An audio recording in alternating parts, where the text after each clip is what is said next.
नमस्कार मंडळी, आज आपण बनवणार आहोत अगदी सोपी आणि झटपट होणारी शेवयांची खीर। घरात अचानक पाहुणे आले तरी फक्त 10 मिनिटात तयार। चला तर त्यासाठी लागणारं साहित्य बघूया।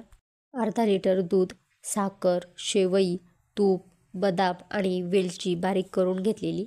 सर्वात आधी कढईत 2 चमचे तूप घेतलेलं आहे। आता यामध्ये 1 वाटी शेवया टाकून मध्यम आचेवर सोनेरी रंग येईपर्यंत भाजून घेऊ। शेवया भाजताय तेव्हा दुसरीकडे दूध उकळायला ठेवलंय। यामध्ये बदाम घालून परतून घेतलेला आहे। शेवया छान भाजून घेऊ। हा स्टेप स्किप करू नका, खिरीचा स्वाद इथूनच येतो। दूध उकळलं की त्यामध्ये भाजलेल्या शेवया आणि बदाम घातलेला आहे। 7 ते 8 मिनिटे मंद आचेवर शिजू देऊ। शेवया मऊ झाल्या की खीर जवळपास तयारच आहे।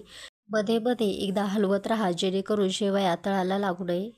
आता साखर घातलेली आहे।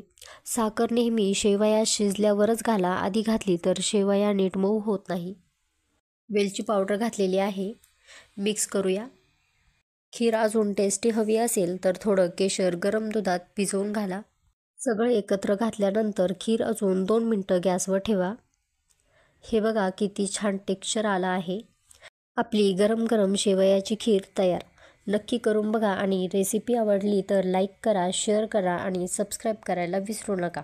ही खीर गरम गरम पोळीसोबत किंवा जेवणानंतर डेझर्ट म्हणून सर्व केली तरी अप्रतिम लागते।